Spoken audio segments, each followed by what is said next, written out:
Licenciada. Buenas noches, compañera, mucho gusto. Gusto saludarla. Gracias, igualmente, Judith. Buenas noches.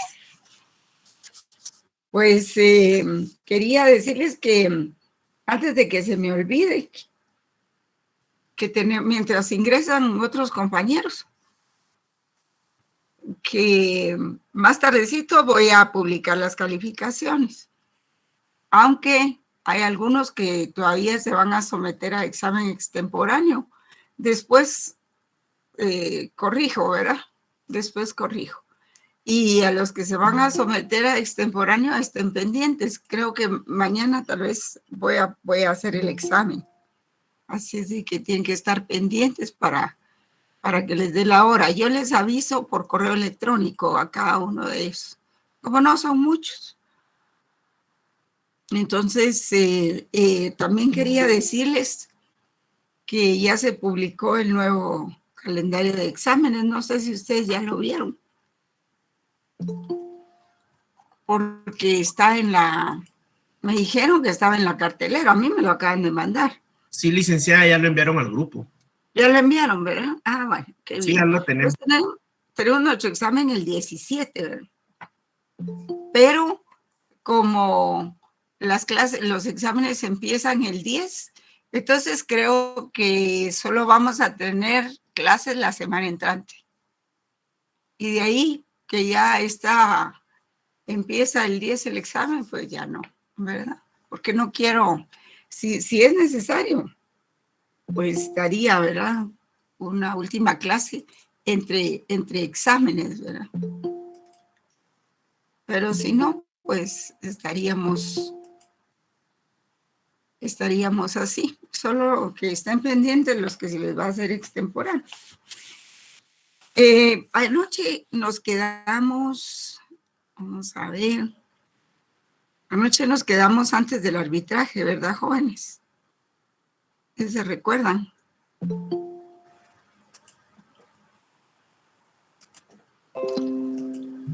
El último que vimos fue el Tribunal Especial para Sierra Leona. Para Sierra Leona.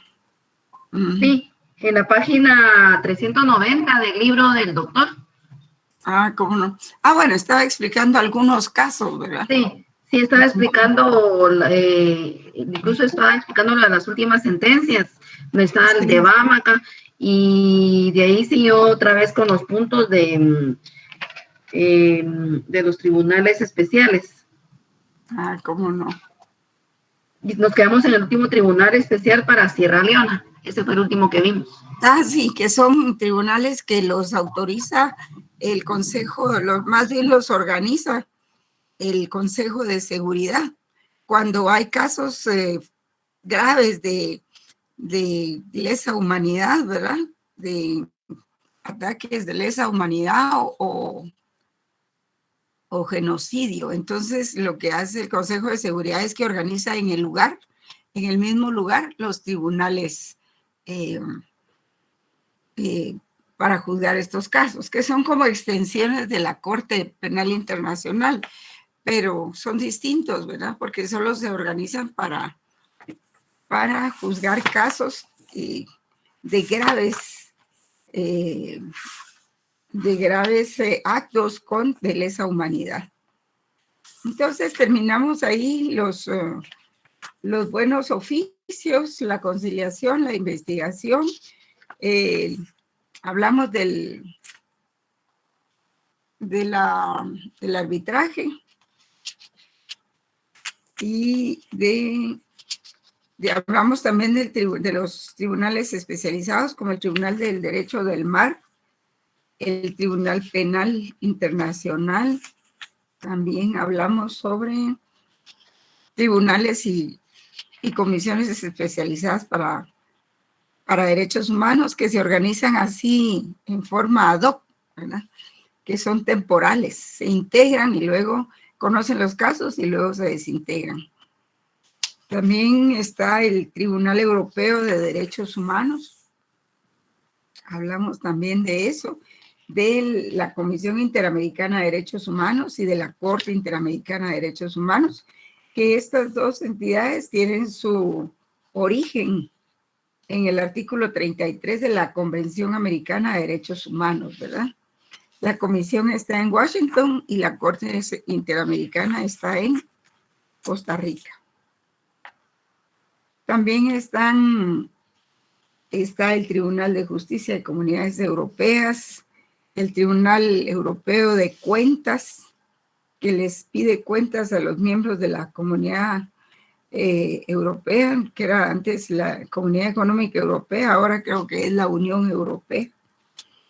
En América, pues tenemos la Corte Centroamericana de Justicia, que sirve para, es decir, su competencia es para juzgar todas aquellas denuncias que los países centroamericanos hacen con relación al incumplimiento de los tratados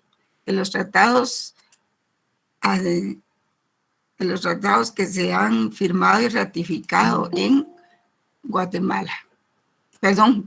en Centroamérica. Prácticamente es el tribunal del SICA, ¿verdad? Igual que el Parlacén. Entonces, también está el Tribunal de Justicia de la Comunidad Andina, dijimos, que es un órgano de integración de Bolivia, de Colombia, Ecuador, Perú y Venezuela, que tiene su sede en Quito, Ecuador, y sus decisiones tienen fuerza vinculante en materia de integración para los 5 países mencionados.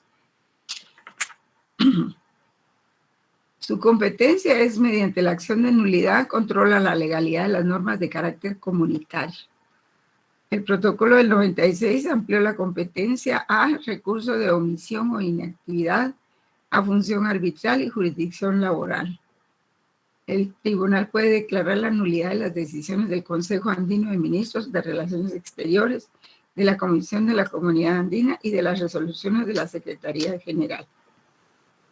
Bien, también tenemos los tribunales ad hoc militares. Y estos tribunales se llaman ad hoc porque fueron instituidos para juzgar una situación en particular. La de crímenes cometidos durante la Primera Guerra Mundial en Europa, el de Nuremberg, la de los crímenes cometidos durante la Guerra del Lejano Oriente en Tokio. Yo más bien creo que fue la Segunda Guerra Mundial y no la Primera Guerra Mundial.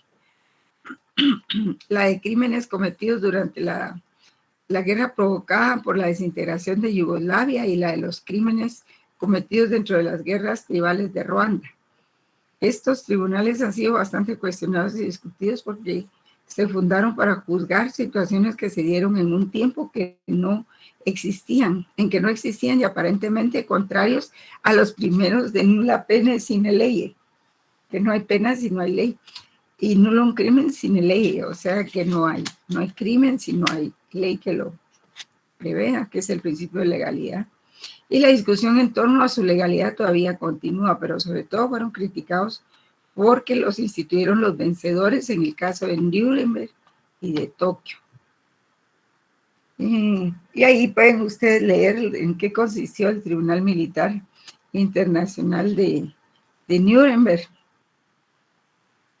y su integración, su competencia, porque más que todo juzgan crímenes contra la paz, los crímenes de guerra, asesinato, tortura, exterminio de la población civil en territorios ocupados y en campos, prisiones de guerra, saqueo de propiedad social o privada, crímenes contra la humanidad, exterminio de grupos étnicos y religiosos, atrocidades contra la población civil. También está el Tribunal Militar de Tokio, ¿verdad? En el Lejano Oriente, en 1943 se instituyó para juzgar los dirigentes de la Guerra del Lejano Oriente, asimismo a cuanta persona y organización hubiese colaborado con él. El tribunal se creó para juzgar actos tipificados como crímenes contra la paz, crímenes de guerra, crímenes contra la humanidad, y juzgó a más de 900 personas y pronunció 25 condenas a muerte. Igual pasó en Yugoslavia también, porque al desintegrarse Yugoslavia empezaron los conflictos entre serbios, croatas, bosnios, etc. Y eso dio lugar a excesos inconcebibles, violaciones graves a la humanidad, Y entonces el Consejo de Seguridad ahí autoriza o recomienda que la creación del Tribunal Penal para la ex Yugoslavia. Es como se creó ese Tribunal Penal ad hoc, ¿verdad? Una vez conocidos los casos, ya se desintegra. También el de Ruanda, como me decía la compañía, el Tribunal Penal Internacional de Ruanda surge como una respuesta a las atrocidades en los enfrentamientos tribales entre las tribus Hutus, Tutsis y Tuaf en el territorio de Ruanda, que afectó también a países vecinos. Y eso no se termina, jóvenes, siguen los crímenes en Ruanda, siguen los secuestros de señoritas, no pueden ir las niñas a colegios, sino que o a conventos o en misiones de mujeres, porque las llegan a sacar de ahí, ¿verdad? Y después no aparecen las niñas. Entonces, ahí en el de Ruanda, pues la competencia del tribunal se extiende a genocidio, violaciones graves al derecho internacional humanitario y crímenes de lesa humanidad. Tiene salas, fiscalía y secretaría. Y ese es permanente, me parece que es permanente. El de Camboya, pues lo que pasa es de que conoció el caso de los Khmer Rouge. No sé si ustedes oyeron hablar de ese grupo. En Camboya era un grupo de líderes sobrevivientes de otra guerra, responsables de crímenes atroces contra la humanidad. Coleccionaban las calaveras y cosas así, algo muy, muy terrorífico. Y entonces a los que quedaron vivos los juzgaron. Pero era un grupo de patojos. A veces los muchachos ignorantes son mucho más crueles que sus antecesores. Y entonces lo que a ellos les gusta es estar armados, pues tener un arma y disparar. Y ese es la única formación o deformación que ellos reciben en algunos lugares. Pero en ese caso el tribunal no podía imponer pena de muerte, el tribunal de Camboya, pero sí impuso pues pena perpetua, cadena perpetua, ¿verdad? Entonces se integraba ese tribunal con líderes de Camboya, personas de Camboya es decir, los jueces, que eran camboyanos de un 50% y en el otro 50% eran de de otras potencias mundiales, como Canadá, Gran Bretaña, Australia, Holanda, Nueva Zelanda, Sri Lanka, Polonia, Japón, ¿verdad? Y también el Tribunal Especial de Sierra Leona, que fue algo así como Camboya también, como Camboya. Y luego tenemos el Tribunal de Arbitraje. El arbitraje tiene la característica, ¿verdad?, que es es un medio de solución de conflictos, pero es un medio cuasi jurídico porque no es propiamente una cuestión judicial. Sí. Y consiste en su naturaleza, consiste en someter una divergencia internacional mediante un acuerdo formal y previo entre las partes, comprometiéndose a respetar el resultado y a la decisión de un tercero, individual o colegiado, a fin de que previo a un procedimiento contencioso por sistema adversario dicte un fallo definitivo. O sea, lo que pasa es que aquí las personas o los estados, cuando hay un conflicto, y especialmente los conflictos se dan en tratados de comercio a veces, o en contratos de todo tipo, y sucede que una de las partes no cumplió o ninguna de las dos partes cumplieron y llegan a un consenso en que es mejor solucionar el asunto mediante la participación de un árbitro. Y este árbitro puede ser nombrado por ellos y puede ser una persona o puede ser varias personas, en cuyo caso estaríamos ante un tribunal de arbitraje colegiado. Pero el arbitraje tiene su clasificación también. Se le llama, puede ser ocasional y puede ser institucional. Esas son las dos denominaciones que se le han dado. Esto obedece más a técnica jurídica que otra cosa, ¿verdad? Ocasional se llama cuando todo acuerdo ha fallado, todo medio de solución de conflictos ha fallado. Y entonces las partes deciden de común acuerdo realizar un pacto de condiciones. Y por voluntad se someterían a acatar el fallo de ese árbitro. Surge de ellos una buena voluntad de someter el problema a un tercero con la condición de que van a acatar el fallo, sea cual este sea, ¿verdad? Van a acatar esa decisión arbitral. Entonces, esencialmente, este arbitraje ocasional se basa en la voluntad de someter un problema específico, individual, determinado y aislado, ¿verdad? Pero también está el otro tipo de arbitraje. Y ese es el que se llama institucional. Y al contrario del anterior, se basa en que las partes han firmado de común acuerdo y anterior al conflicto un documento que puede ser un tratado, puede ser un acuerdo o una carta de compromiso que contemplaba una cláusula compromisoria de someter los conflictos al arbitraje. Entonces lo que pasa es de que cuando hay un convenio y las partes establecen que ese convenio en caso de conflicto pueden acudir al arbitraje. Entonces ahí por eso se llama institucional, porque ya se encuentra contemplado dentro de las cláusulas del tratado. Digamos que el arbitraje pues ha sido una figura jurídica con mucha historia desde la antigüedad.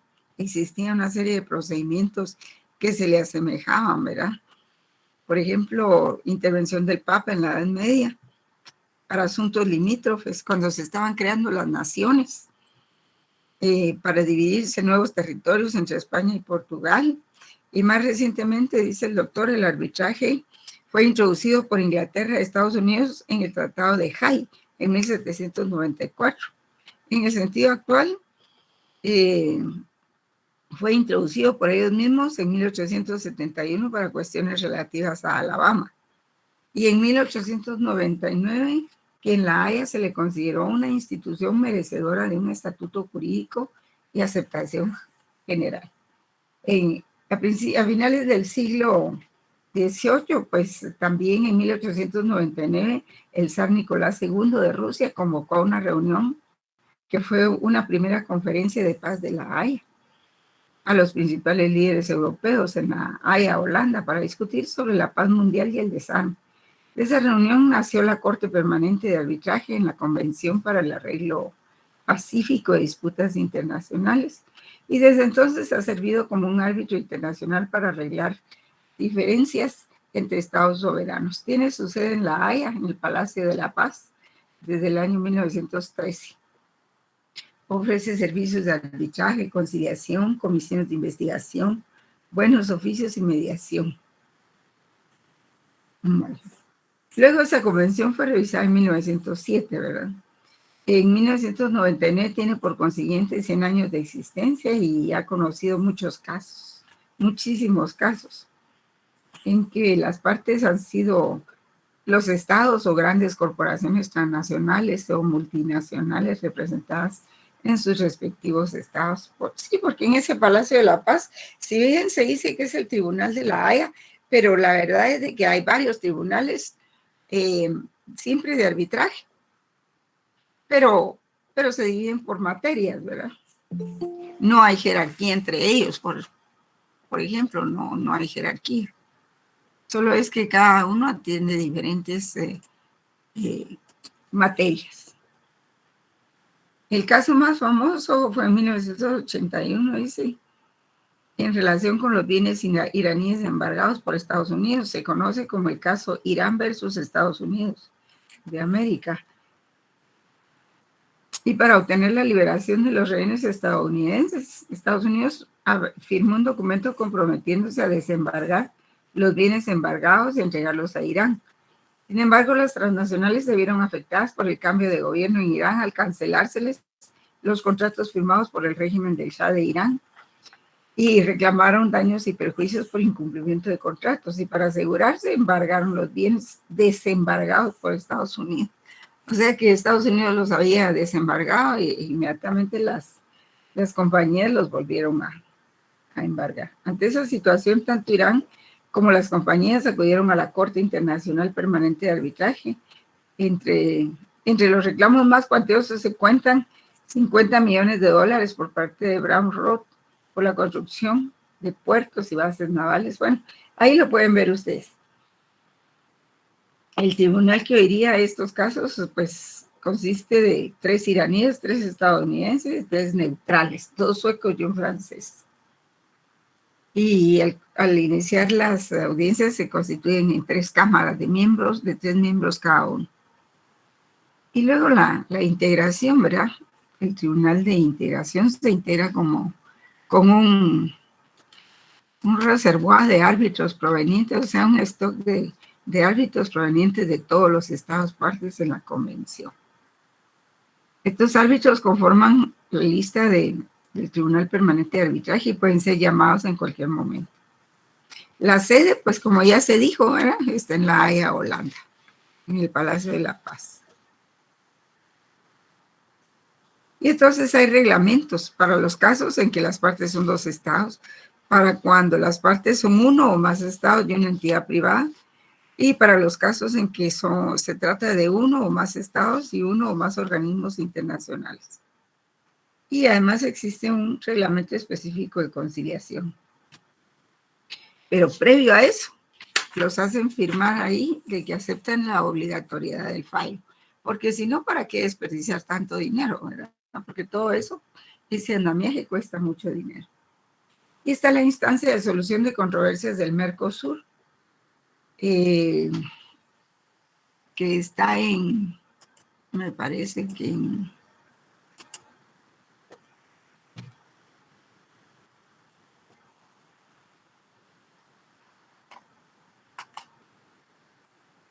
vamos a ver dónde está. El Tratado de Asunción, en Asunción creo que es Brasil. Bueno, el Tratado de Asunción que creó el sistema Mercosur prevé un sistema de solución de controversias entre los estados partes sobre interpretación, aplicación e incumplimiento de los instrumentos que crean el sistema mediante una instancia ante el mercado común, ante el Grupo Mercado Común, y otra instancia ante el Consejo del Mercado Común, sin fuerza vinculante, por supuesto. En Brasilia se firmó un protocolo para la solución de controversias en 1991, pero hasta el día de hoy, dice, eso fue en el 2005, el sistema carece de un órgano controlador de legalidad. Entonces, como que nunca fue funcional realmente. La verdad es de que se pueden organizar instancias de arbitraje, pero lo mejor es que tengan un control judicial, un control de legalidad. Porque si no, todo queda entre amigos y a veces hay incumplimientos. Entonces no hay, digamos, documentos o acciones que puedan dar fe de los acuerdos a que se llegó. Y la Organización Mundial del Comercio, Consejo General reunido como órgano de solución de controversias, se llama OMC. En el marco del comercio, las controversias surgen porque un Estado o grupo de Estados pretende que otro Estado infringió un acuerdo o compromiso contraído en el marco de la OMC. Y esto se da mucho en los tratados de libre comercio. Mucho, mucho. Pero también en los tratados de libre comercio ya se prevé la solución de conflictos dentro del mismo tratado. Y ahí estaríamos ante el denominado arbitraje institucional. Y se crean mecanismos ad hoc, pues, es decir, se nombran algunos árbitros, se pueden nombrar, se pueden proponer para saber si las dos partes, si ambas partes los aceptan. Entonces, la OMC a nivel de Consejo General tiene 2 órganos especiales. El órgano de examen de las políticas comerciales, donde emite dictámenes técnicos, y el órgano de solución de controversias.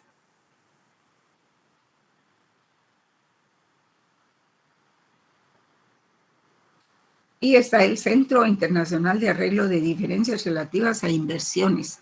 Y esas, y se denomina CIADI, son las siglas que identifican al Centro Internacional de Arreglo de Diferencias Relativas a Inversiones, que no obstante que es un organismo creado por el Banco Mundial, pues se dice que tiene independencia. Y vamos a ver de último, pues los medios coercitivos. Alguien, no sé si en esta clase o en otra, me preguntaba que por qué decía el doctor Larios que ya no muy funcionan la conciliación. Pero es porque hay muchos medios coercitivos mediante los cuales se puede obligar a un Estado o a una entidad a que retome las conversaciones. Sí, a veces hay cuestiones de hecho que suceden o que se crean en otros estados y que ya no dejan ninguna elección en cuanto a la naturaleza de los medios a utilizar para solucionar conflictos. Y estos medios coercitivos a veces es cuando falla la negociación, falla la conciliación, los buenos oficios, fallan todos esos medios pacíficos de solución de conflictos. Entonces, cuando ya eso falla, existe lo que se denomina medios coercitivos, que tienen el consentimiento de la comunidad internacional y también de la Organización de Naciones Unidas. Y por consiguiente, medios coercitivos son aquellos que sin llegar hasta la guerra propiamente dicha, no escapan de tener una naturaleza violenta. Sin embargo, con el consentimiento de la comunidad internacional manifestado a través del Consejo de Seguridad de las Naciones Unidas, estas medidas coercitivas pueden en ciertos casos revestirse con un carácter de verdadera guerra. Y uno de los principales, la Carta de Naciones Unidas los contempla en el capítulo 7 titulado Acción en caso de amenazas a la paz, quebrantamiento de la paz, actos de agresión, y la Carta también de la Organización de Estados Americanos. En primer lugar está la retorsión. Se da cuando un Estado aplica a otro Estado la misma medida restrictiva o prohibitiva que aplicó aquel. Y eso se llama la ley del talión. Ojo por ojo, diente por diente, ¿verdad? Sucede mucho en el campo de los impuestos y libre comercio. Por ejemplo, ¿se recuerdan ustedes cuando el presidente Trump elevó más bien los aranceles a China en sus productos? Y como China es la fábrica del mundo, entonces elevó los aranceles. Entonces China hizo lo mismo. Pero China no se quedó ahí, sino que tomó otras medidas todavía. Entonces eso es lo que pasa. Me suben los aranceles, los subo yo también, pero se dieron otras medidas. Están las represalias también, que es cuando un Estado aplica medidas en perjuicio de otro. Este segundo Estado adopta medidas de coerción que son de tal naturaleza para hacer rectificar al primero su conducta. Y las represalias tendrían ciertas reglas. En primer lugar, debe afectar al Estado como tal y no tiene que ir contra la población. No tiene que ir contra los individuos, aunque siempre repercute, ¿verdad? Debe ser proporcionada, de lo contrario llevaría a conflictos mayores. Y debe ser oportuna, no extemporánea, porque si se espera mucho tiempo podría concluirse en una aceptación tácita de la situación. Está el boicot también, que es la interrupción de relaciones comerciales. Puede ser oficial y particular, oficial o estatales, cuando el Estado, por una ley o acción, obliga a los ciudadanos a interrumpir sus relaciones comerciales con otro Estado. Particulares cuando son los individuos que concertadamente por medio de actos de presión pública, los empresarios, ¿verdad? Las cámaras empresariales, con propaganda y otros medios lícitos, incitan a sus ciudadanos a interrumpir sus relaciones comerciales, turísticas, intelectuales y de todo orden con otro estado o con los ciudadanos de otro estado. Sí, por ejemplo, un poco a eso suena, aunque no sea exactamente, las advertencias a veces de Estados Unidos contra algunos países, porque hay mucha violencia ciudadana, en fin. Y entonces, cuando se acercan épocas de vacaciones, pues los Estados Unidos advierte a los ciudadanos. Puede ser también total o parcial. Es total cuando se refiere a toda clase de relaciones comerciales. Es parcial cuando se limita a un solo aspecto de relaciones comerciales. Por ejemplo, cuando boicotean a alguien que necesita repuestos para los pertrechos de guerra, no pertrechos, sino para los tanques de guerra y otras cosas, y no le suministran los repuestos, y eso es un problema. La cuarentena, pues, es un esfuerzo selectivo y preventivo destinado a disipar una amenaza para la paz y se lleva a cabo en tiempos de paz, pero frente a circunstancias que tienden a una guerra inminente. Pues por la cuarentena se ejerce estricta vigilancia sobre el tráfico, con discreción de permitir o impedir la entrada y salida de buques, naves aéreas, transportes terrestres, cualquier clase de comunicaciones de y hacia un determinado territorio. En este caso, el Estado o grupo de estados que toman la medida se reservan el derecho de requisa o inspección, el cual debe ser utilizado con extrema prudencia para no agravar la situación. Ejemplos, pues tenemos a Cuba, ¿verdad? Durante la crisis de los misiles, ya todo lo que iba a Cuba se ponía en cuarentena. Y después el bloqueo, ¿verdad? Nicaragua durante el régimen sandinista también, Irak, previo al ataque de los aliados, Argentina e Inglaterra durante la guerra de las Malvinas, la OTAN durante la guerra de Yugoslavia por agresión a la población de Kosovo. Sí, pero eso de la Argentina sí que lloraba sangre porque Argentina es un país del continente americano. Y que le pusieran bloqueos a otros países por defender legítimamente un territorio que es de la Argentina, que está en su jurisdicción, en su historia, pues qué terrible, ¿verdad? Es lo mismo que, por ejemplo, lo que está pasando ahorita en Izabal, que los campesinos quieren defender su tierra, porque si no la defienden, se mueren. La tierra es muy importante para vivir. Y entonces quieren defender su medio de vida y les imponen un estado de sitio del gobierno. Es decir, para dejarlos totalmente indefensos, ¿verdad? Y desarmados de que no puedan tener instrumentos para defender su vida, sus comunidades, su grupo, sus familias. Y que no digan que la ex-MIVAL ha dado desarrollo, al contrario. Hay un estudio por ahí que habla desde que la mina se fundó ahí, la situación de la población ha venido a menos. Cada día hay más pobreza. Entonces, si al menos se recibe solo el 1%, por lo menos que hagan algo por la población, pero no, la compañía ha empobrecido a la población. Entonces, la cuarentena, pues, la cuarentena en sí es un acto de guerra. La cuarentena puede ser total o parcial. Puede afectar los medios de comunicación de cualquier nacionalidad o solamente los medios de comunicación de algunos estados. Este medio pone a los estados en un paso de la guerra porque significa intervención, lesión a la dignidad nacional, toque el orgullo no solo de los estados, sino de los particulares. Y la cuarentena en sí es un acto de guerra. Sí, hay emisoras que no se pueden escuchar normalmente, ¿verdad?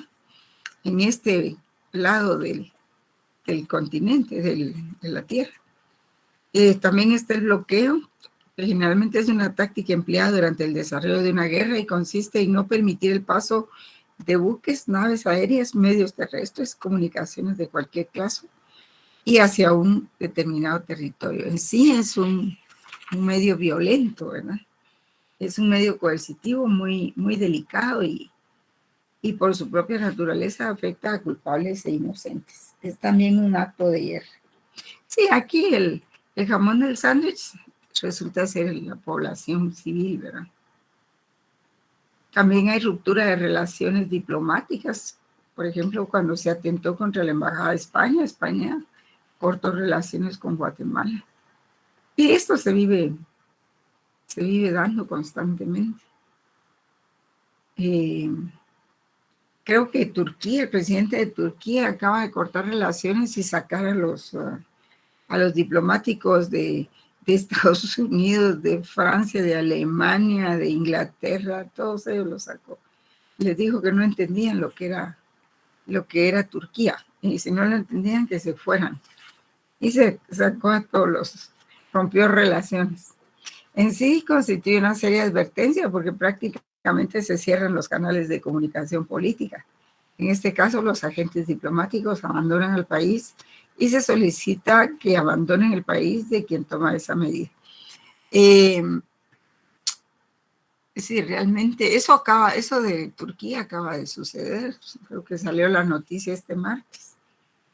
El embargo consiste en el secuestro de los bienes de un Estado por otro, ya sea en su propio territorio del Estado que toma la medida o en terceros territorios a través de acciones judiciales. Por ejemplo, cuando se embargan navíos, cuentas bancarias, por ejemplo, a esa lista Magnitsky y esas listas donde declaran corruptos a algunos personajes, pues el efecto es que cancelan, embargan las cuentas bancarias. Si la gente tiene cuentas en dólares, no, aunque las hayan abierto en Guatemala, como esas casas bancarias, esos bancos tienen conexiones con cuentas de Estados Unidos, pues no les cierran las cuentas, ¿verdad? También si tienen acciones, créditos, material ya comprado y pagado y todavía no ha sido entregado, se los pueden embargar.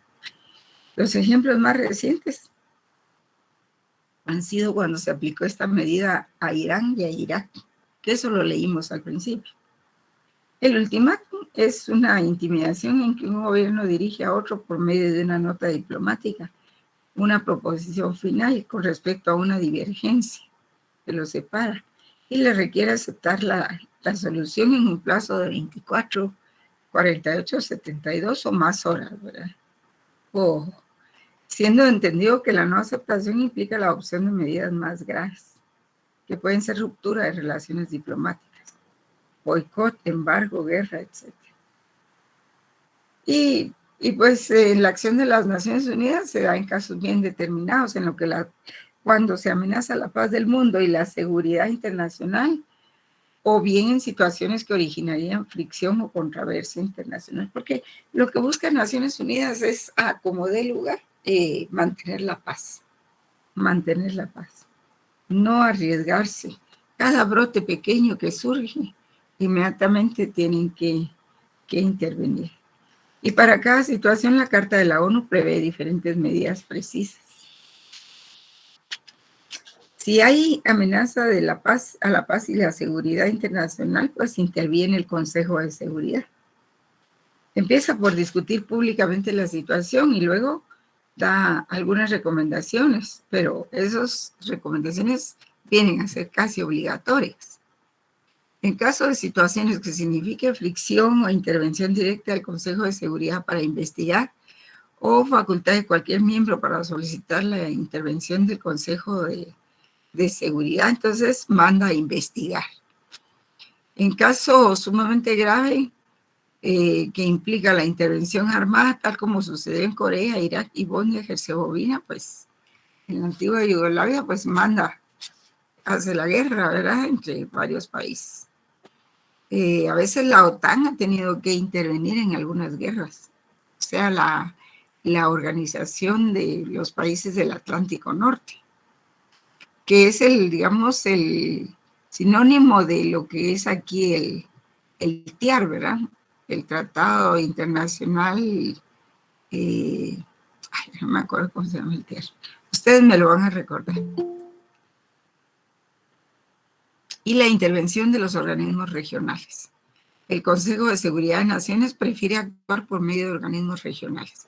Una compañera me estaba preguntando hoy, ¿por qué si está la situación como está en Nicaragua y en Venezuela, por qué no actúa el Consejo de Seguridad? ¿Por qué no actúa la ONU? Pero es por esto que dice aquí, ¿verdad? Generalmente el Consejo de Seguridad de las Naciones Unidas prefiere actuar por medio de los organismos regionales. Y para eso está trabajando la OEA, la Organización de Estados Americanos, dejando que estos realicen la investigación dentro de su región y enseguida utiliza sus conclusiones para las medidas que recomendará aplicar. Pero sí, ya han aplicado bloqueos, embargos y otras medidas, boicot también. Y pues las sanciones, las sanciones se interpretan como actos de guerra o susceptibles de llevar a los estados a la guerra. De ahí que se es reacio a aceptar que los estados mismos apliquen sanciones. Se deja que la ONU, por medio del Consejo de Seguridad y la Asamblea General, sean quienes apliquen las sanciones, que por supuesto devienen obligatorias para todos sus miembros. Y estas pueden ser económicas, como le ha tocado a África del Sur, políticas, como le ha tocado a Irán, penales, como la instalación de tribunales como el de Nuremberg, ¿verdad? O combinación de todas ellas. El uso de la fuerza por organizaciones regionales queda reservado a aquellas organizaciones de defensa regional. Y esto hizo patente el caso de Yugoslavia frente al problema de Kosovo, en donde la OTAN tuvo que intervenir, pero ya por el uso de la fuerza. Bien, jóvenes, vamos como corolario, les voy a exhibir un pequeño video, dura muy poco, y con eso cerraríamos la clase. Entonces, no sé si hay alguna pregunta, sugerencia, y si no, ponemos el video y luego platicamos. Todavía están ahí, ¿va? Yo veo 85 personas. Sí, licenciada. Sí, aquí estamos. Aquí estamos. Sí, Sí, licenciada. Muchas gracias. Sí, aquí estamos. Bueno, eso está bien.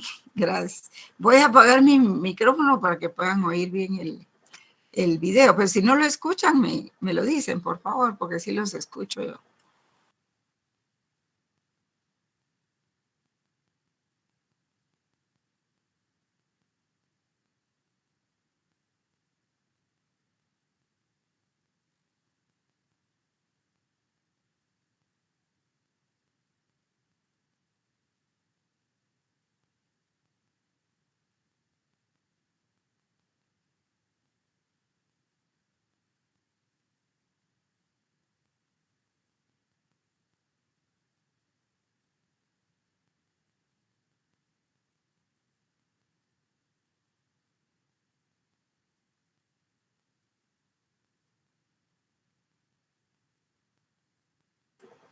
Disculpen, jóvenes, que me salí por un momento. Es que no sé qué está pasando con mi computador.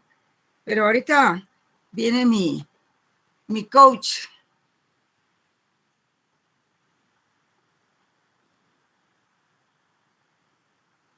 Y lo vamos a colocar. Solo dura 13 minutos.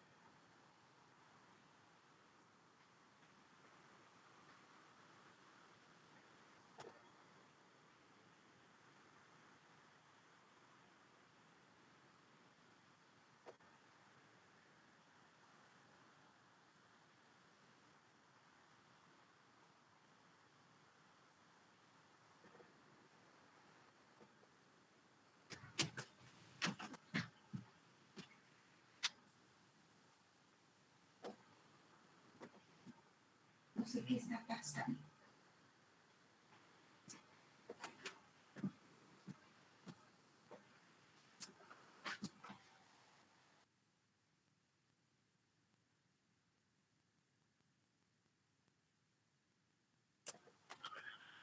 Sí, en este momento vamos a colocar el video, jóvenes, no se me vayan a ir.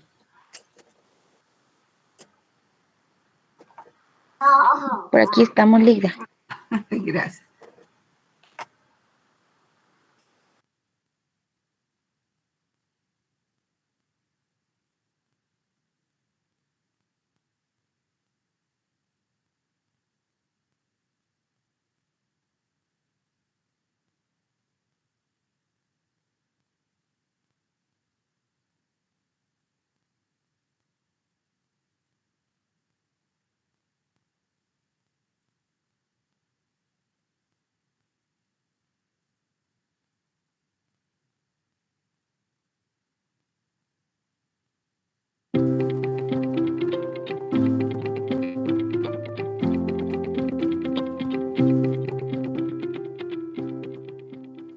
Los mecanismos de solución pacífica de controversias son hoy en día los mecanismos utilizados jurídicamente hablando para lograr mantener y resolver todas las diferencias que puedan surgir entre los estados.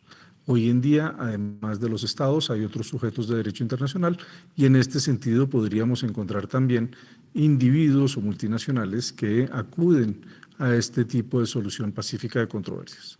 Para determinar qué es una controversia, podemos mirar cómo se definía desde 1924 en el caso de las concesiones Mauro Matis en Palestina, donde la Corte Permanente de Justicia Internacional ya definió lo que era una controversia o una diferencia o un diferendo, como se le ha denominado en el derecho internacional, y lo definió como una diferencia, es un desacuerdo sobre un punto de derecho o de hecho, una contradicción de tesis jurídicas o de intereses entre dos personas. Vemos cómo ya desde acá, con una definición absolutamente sencilla, ya establecía cómo esa diferencia entre dos posiciones genera un conflicto del que podría eventualmente llegar a conocer un tribunal internacional, en este caso en concreto la Corte Permanente de Justicia Internacional. Asimismo, más adelante, en el caso del Estatuto de Carelia Oriental, la misma Corte estableció que está perfectamente establecido en derecho internacional que ningún Estado puede ser obligado a someter sus controversias con otros Estados a la mediación, el arbitraje o a cualquier otro medio de solución pacífica sin su consentimiento. Vemos cómo desde el puro comienzo de los tribunales permanentes en derecho internacional se tiene claro que hay una voluntariedad que deben tener los estados para aceptar acudir a este tipo de controversias. También a comienzos del siglo XX, en el Convenio de La Haya para el Arreglo Pacífico de los Conflictos Internacionales, en el artículo primero de este tratado del año 1907, se estableció que para evitar en lo posible recurrir a la fuerza en las relaciones entre los estados, las potencias signatarias convienen emplear todos sus esfuerzos para asegurar el arreglo pacífico de las diferencias internacionales. Vemos cómo, entonces, desde los comienzos de estos tribunales permanentes, hay con claridad una visión de acudir a los mecanismos de solución de controversias. Vemos cómo en esta primera parte del siglo XX hay una serie de normas que son bien interesantes. No podemos olvidar que no es sino en 1928 que se determinó la proscripción del uso de la fuerza en derecho internacional. Por esta razón nos encontramos con normas como en el Pacto de la Sociedad de Naciones, más específicamente en el artículo 12, en el que se establecía en dicho artículo que, abro comillas, todos los miembros de la sociedad convienen que, si surge entre ellos una diferencia susceptible de entrañar una ruptura, la someterán al procedimiento de arbitraje o a un arreglo judicial o al examen del Consejo. Convienen además que en ningún caso deberán recurrir a la guerra antes de la expiración de un plazo de 3 meses después de la decisión arbitral o judicial o del informe del Consejo. Entonces, es bien interesante ver cómo aquí se establece un plazo en el que no se podía acudir a la guerra. Sin embargo, todavía era una posibilidad lícita para resolver los diferendos. No es sino en 1928, como bien se sabe, con el Pacto de Bryan-Kellogg en el Tratado de París, en el que se estableció la proscripción del uso de la fuerza en derecho internacional. Asimismo, en la Carta de las Naciones Unidas, los miembros de la organización acordaron que arreglarán sus controversias internacionales por medios pacíficos, de tal manera que no se pongan en peligro la paz y la seguridad internacionales ni la justicia. Entonces, aquí en esta primera mitad del siglo XX es cuando se deja con claridad el uso de la fuerza como una prohibición expresa para solucionar las controversias. Ahora bien, ya específicamente bajo la perspectiva de cuáles son esos mecanismos de solución pacífica de controversias, debemos dividirlos en dos. Unos que son denominados medios diplomáticos y otros que son denominados medios judiciales. Empezaremos con los medios diplomáticos. Entre los medios diplomáticos, que se distinguen de los judiciales en el sentido en que no tienen un carácter vinculante para las partes, pero que son la primera aproximación que pueden tener estos sujetos del derecho internacional, verbigracia dos estados, para resolver alguna diferencia que haya surgido entre ellos. En primer lugar, tenemos las negociaciones diplomáticas, que son ese acercamiento precisamente que se hace de Estado a Estado para tratar de resolver una controversia con otro Estado. Tenemos también los buenos oficios y la mediación, en la que un tercero interviene para tratar de resolver o de acercar a las partes en un conflicto que haya surgido.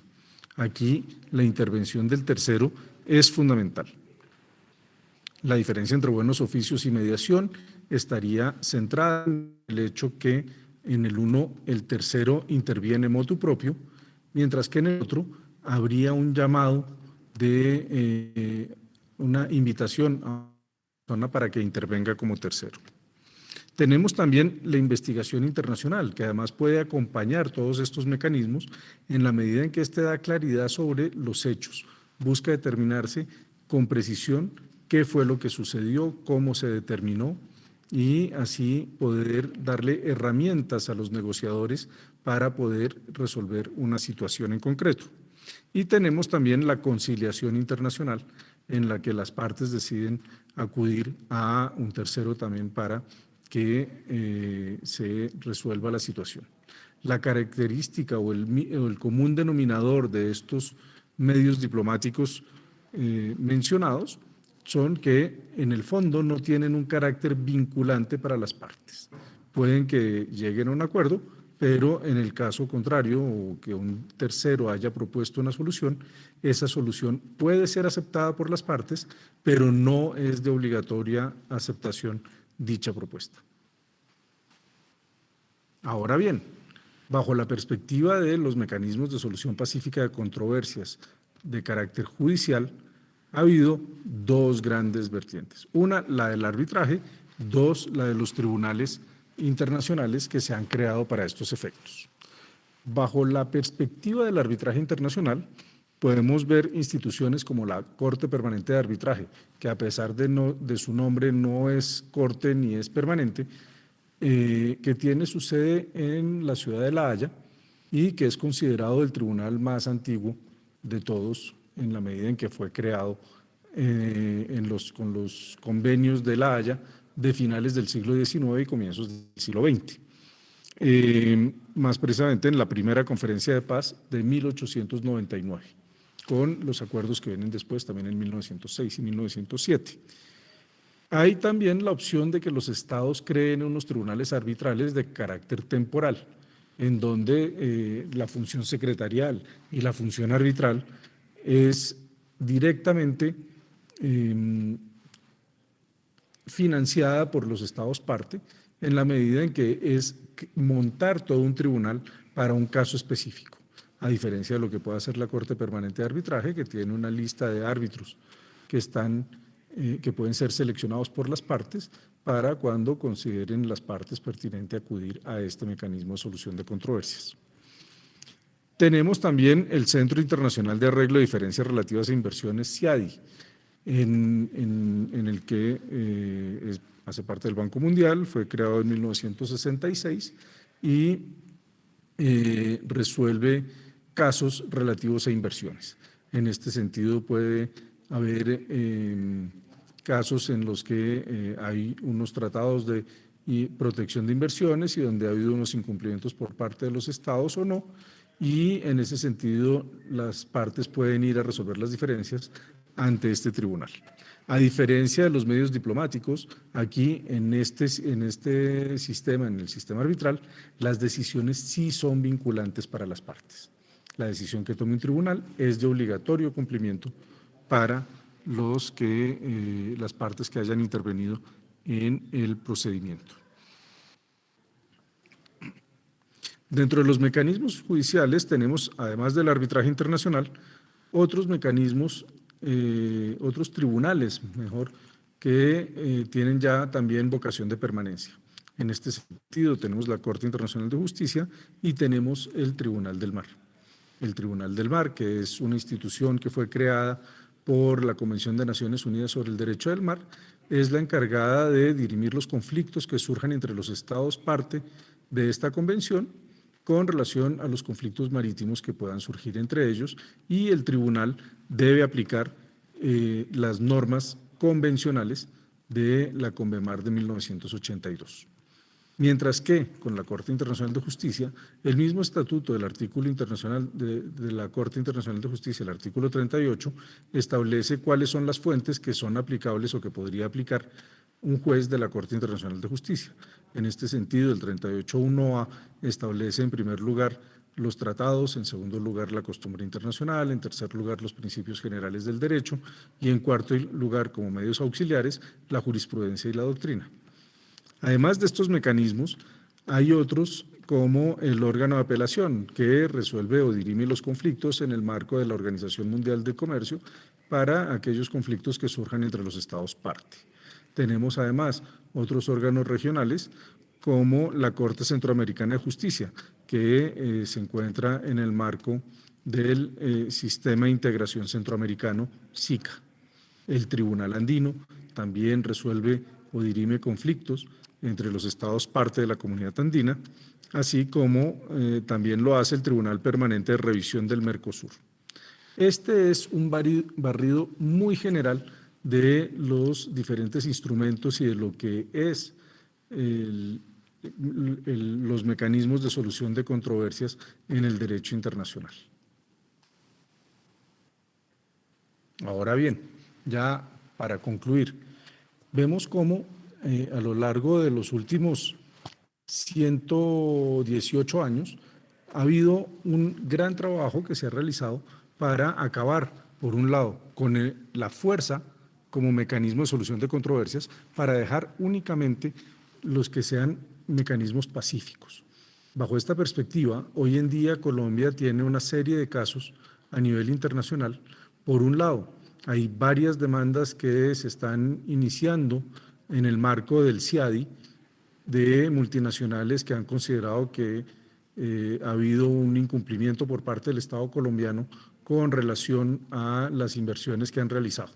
Y por otro lado, en el marco de la Corte Internacional de Justicia, tenemos los dos casos que se siguen adelantando hoy en día en el diferendo con Nicaragua, además de las dos demandas reconvencionales que fueron presentadas por Colombia en el marco también del diferendo con Nicaragua.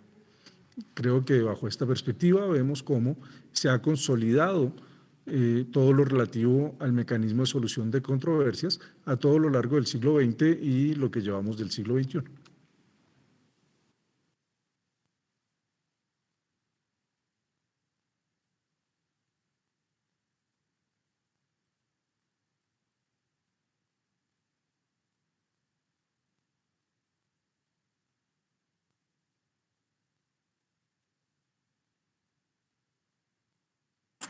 Bien, jóvenes, entonces ahí terminamos este tema, ¿verdad?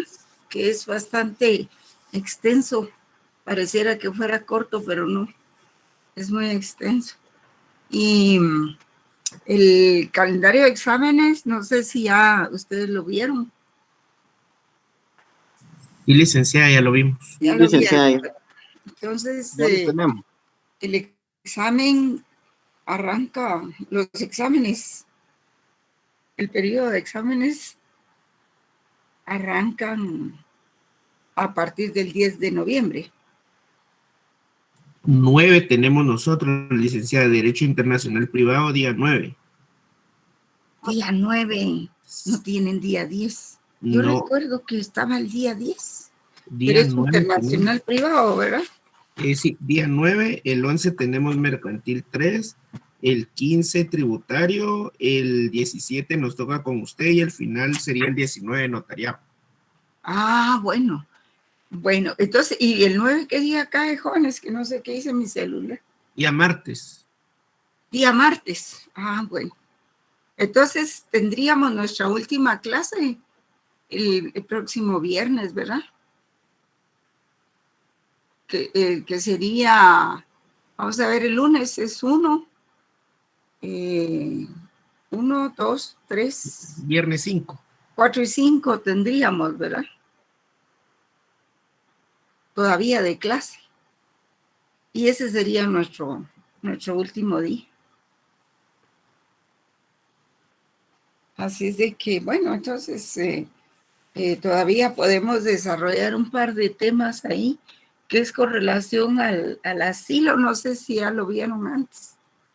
Al asilo y un poco quería, pues, que viéramos sobre cómo se fue dilucidando un poco del derecho humanitario y cómo se fueron dando los acontecimientos también en el conflicto armado interno, cuando se llegó a los acuerdos de paz, ¿verdad? Para ver si nos da tiempo. Muy bien, jóvenes, entonces sí, ya estaríamos muy cortos. Prácticamente ya solo tenemos un periodo de clase y nada más. Y ahí vendría mi examen el 17, porque yo también examino internacional privado, también, pero había leído que era el 10, pero debe ser el 9 seguramente. Bueno, les deseo que descansen. Buenas noches a los que están pendientes de extemporáneo, estén pendientes de su correo electrónico, por favor. No quiero que después me vayan a decir, licenciada, no lo pude ver, se me olvidó. En fin, y tengamos problemas con eso, ¿verdad? Bien. Buenas noches, jóvenes, que estén bien. Feliz noche, Buenas Lidia, noches, que licenciada. descanse. Gracias, licenciada. Hasta luego, jóvenes. Hasta luego.